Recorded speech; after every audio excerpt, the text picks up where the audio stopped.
उत्तर प्रदेश माध्यमिक शिक्षा परिषद यूपीएमएसपी इस साल के बोर्ड एग्जाम के रिजल्ट जल्द जारी करने वाला है।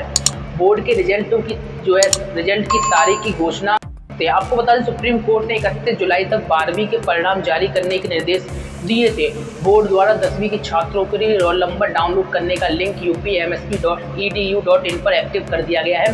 बोर्ड ने 10 जुलाई को रोल नंबर जारी कर दिए थे। आपको बता दें, इस बार यूपी बोर्ड ने 10वीं 12वीं के लगभग 56 लाख छात्र अभी रिजल्ट का इंतजार कर रहे हैं। परिणाम ना आने की वजह से अभी फिलहाल मायूस भी है। अगली बड़ी खबर आ रही, योगी सरकार का डंडा लगातार माफियाओं के विरुद्ध चल रहा है। एक बार फिर पुलिस ने अवैध रूप से काली संपत्ति अर्जित करने वालों के विरुद्ध कार्रवाई की है। आपको बता दें, पुलिस कमिश्नरेट लखनऊ ने सोमवार को अवैध संपत्तियों पर बड़ी कार्रवाई की। पुलिस ने सरकारी जमीनों पर गिरोह बनाकर अवैध कब्जा करने वाले अजमत अली और सपा सरकार में दर्जा प्राप्त राज्य मंत्री रहे उसके बेटे मोहम्मद इकबाल की 2.54 अरब की संपत्ति को कुर्क कर लिया।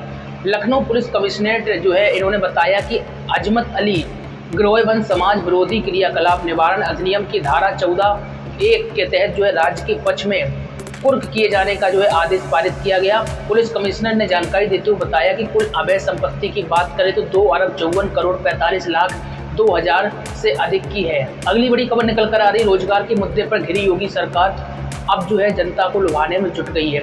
उत्तर प्रदेश सरकार ने साल 2022 में विधानसभा चुनाव से पहले ग्राम पंचायत में 58,000 से अधिक रिक्त पदों को भरने के प्रस्ताव को मंजूरी दे दी है।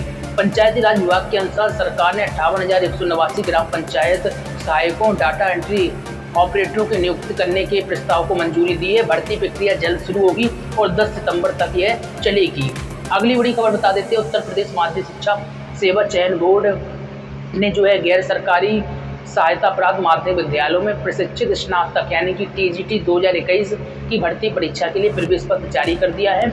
यदि किसी को एडमिट कार्ड डाउनलोड करने में दिक्कत आ रही है तो उसके लिए बोर्ड ने हेल्पलाइन नंबर भी जारी किए हैं। आपको बता दें, एडमिट कार्ड को आप upsessb.org और इसी के साथ ही www.pariksha.up.nic.in वेबसाइट पर अपलोड कर दिए गए। परीक्षा 7 और 8 अगस्त को उत्तर प्रदेश के सभी जिलों में आयोजित की जाएगी। अब बात कर लेते हैं मौसम से जुड़ी हुई बड़ी खबर। मौसम अंगड़ाई ले रहा है, कहीं बारिश तो कहीं उमस जैसे हालात हैं। आंचलिक मौसम विज्ञान के लखनऊ ने अलर्ट जारी कर दिया और कहा है कि अगले 3 दिन यूपी के कई जिलों में भारी बारिश की संभावना है। मौसम केंद्र ने सभी जिलों के लिए रेड और येलो अलर्ट जारी किया है। साथ ही जनता को सावधान रहने के लिए भी कहा है कि सतर्क रहें, सावधान रहें। मौसम विभाग के अनुसार प्रदेश के कई जिलों में भारी बारिश तो होगी, आपको बता दें, पर यह अलग अलग दिन अलग अलग जिलों में होगी। मौसम विभाग का 27-28 जुलाई को झमाझम बारिश का अलर्ट है। राजधानी लखनऊ के लिए येलो अलर्ट भी जारी किया गया है। मौसम विभाग ने 28 जुलाई के लिए राजधानी लखनऊ के लिए येलो अलर्ट जारी किया है और इसी के अतिरिक्त बांदा, चित्रकूट, कौशाम्बी, संत रविदास नगर, जौनपुर, सिद्धार्थनगर, बलरामपुर, हरदोई, फर्रुखाबाद, उन्नाव, लखनऊ, रायबरेली और इसी के साथ ही आपको बता दें पीलीभीत, जालौन, हमीरपुर, महोबा और आसपास के जिलों के लिए भी येलो अलर्ट जारी किया गया है। येलो अलर्ट में बताया जाता है कि इन जिलों में बरसात तो होगी पर नुकसान नहीं होगा। अगली बड़ी खबर निकल कर आ रही है किसान भाइयों से जुड़ी हुई। दरअसल किसान भाइयों को सम्मान निधि किस्त का इंतजार है, तो बस आपको जल्द खुशखबरी मिलने वाली है, थोड़ा धैर्य रखिएगा। आपको बता दें, प्रधानमंत्री किसान सम्मान निधि योजना के तहत आने वाले 2,000 रुपये का किसान काफ़ी बेसब्री से इंतजार कर रहे हैं। अगला महीना किसानों के लिए खुशखबरी लेकर आ रहा है। आपको बता दें, अभी तक किसानों के खातों में PM किसान सम्मान योजना की 8 किस्तों का पैसा आ चुका है। अब अगली यानी कि 9वीं किस्त का पैसा अगले महीने यानी कि अगस्त माह में आने वाला है। आपको बता दें, केंद्र सरकार प्रधानमंत्री किसान सम्मान निधि योजना के तहत किसानों के खातों में सालाना 6,000 रुपये सीधे उनके बैंक खातों में ट्रांसफ़र करती है। 3 माह बाद 2,000 रुपये ट्रांसफ़र किए जाते हैं। तो अगस्त माह में इनकी 9वीं किस्त आ जाएगी। अगली बड़ी खबर आ रही है, मध्य प्रदेश में राज्य कर्मचारियों की महंगाई भत्ता यानी कि DA बढ़ाए जाने की मांग के बीच सरकार ने थोड़ी सी राहत दी है। सरकार ने कर्मचारियों के इंक्रीमेंट पर 2 साल से लगी रोक को हटा दिया है। इसी के साथ ही मध्य प्रदेश सरकार ने इस आदेश से आपको बता दें 6,40,000 कर्मचारियों, करीब 30,000 प्रथम और द्वितीय श्रेणी अफसरों को फायदा होने वाला है। आपको बता दें, मध्य प्रदेश वित्त विभाग की ओर से जारी किए गए आदेश के मुताबिक कर्मचारियों को 1 जुलाई 2020 का बकाया और 1 जुलाई 2021 को लगने वाले 2 इंक्रीमेंट एक साथ इसी महीने मिल जाएंगे। हालांकि सरकार पर इससे करीब 250 करोड़ रुपए का अतिरिक्त भार आएगा। केंद्र सरकार की ओर से अपने कर्मचारियों का महंगाई भत्ता 28% किए जाने के बाद मध्य प्रदेश में राज्य सरकार के कर्मचारी भी 28% महंगाई भत्ता किए जाने की मांग कर रहे थे। कुछ दिन पहले ही मंत्रालय कर्मचारी संघ ने इसे लेकर प्रदर्शन भी किया था। अब एक बड़ी खबर निकल कर आई मध्य प्रदेश शासन की ओर से। अगली बड़ी खबर बता देते हैं, केंद्र सरकार ने मसूर दाल पर आयात शुल्क घटाकर शून्य कर दिया और मसूर दाल पर कृषि बुनियादी ढांचा विकास उपकर को भी आधा कर 10% कर दिया। इस कदम का मकसद घरेलू आपूर्ति को बढ़ाना और बढ़ती कीमतों पर लगाम लगाना है। वित्त मंत्री निर्मला सीतारमण ने इस संबंध में एक अधिसूचना राज्यसभा में पेश की और मंत्री ने कहा कि अमेरिका के अलावा अन्य देशों में पैदा या निर्यात की जाने वाली मसूर दाल पर मूल सीमा शुल्क 10% से घटाकर शून्य कर दिया गया। अगली बड़ी खबर निकल कर आ रही है, आगामी यूपी विधानसभा चुनाव से पहले योगी सरकार शिक्षा मित्रों का मानदेय बढ़ा सकती है। तो बड़ी खबर है कहीं ना कहीं, आपको बता दें इसके साथ ही सरकार 1 लाख से अधिक बेरोजगारों को गाँव में ही मानदेय पर रोजगार देने की तैयारी भी कर रही है। जैसा कि आप लोगों ने देखा कंप्यूटर ऑपरेटर की भर्ती। वहीं सरकार के इस फैसले पर बहुजन समाज पार्टी की सुप्रीमो पूर्व मुख्यमंत्री मायावती ने निशाना साधा है।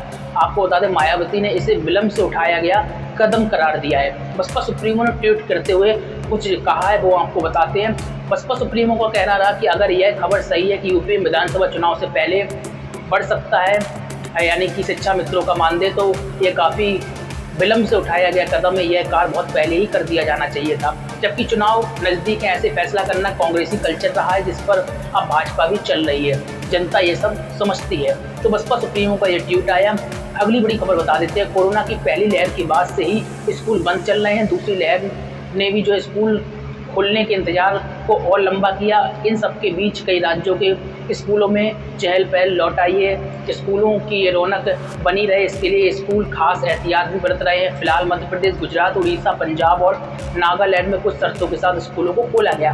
मसलन सभी छात्रों को स्कूल नहीं बुलाया जा रहा है। अलग अलग क्लास के स्टूडेंट अलग अलग दिन स्कूल आ रहे हैं। वहीं कर्नाटक में अभी स्कूल तो नहीं खोले गए, लेकिन कॉलेज के गेट छात्रों के लिए खोल दिए गए हैं। तो नई अपडेट निकल कर आ रही है। अगली बड़ी खबर आपको बताते हैं, मध्य प्रदेश माध्यमिक शिक्षा बोर्ड ने एमपी बोर्ड परीक्षा 10वीं के परिणाम आपको बताने घोषित कर दी। अब एमपी बोर्ड 12वीं के नतीजे 29 जुलाई को दोपहर 12 बजे तक घोषित करेगा, जिसे मध्य प्रदेश के शिक्षा मंत्री इंदर सिंह परमार द्वारा घोषित किया जाएगा। गौरतलब की कोरोना वायरस संकट को देखते हुए कक्षा 12वीं की परीक्षाएं आयोजित नहीं की जा सकी।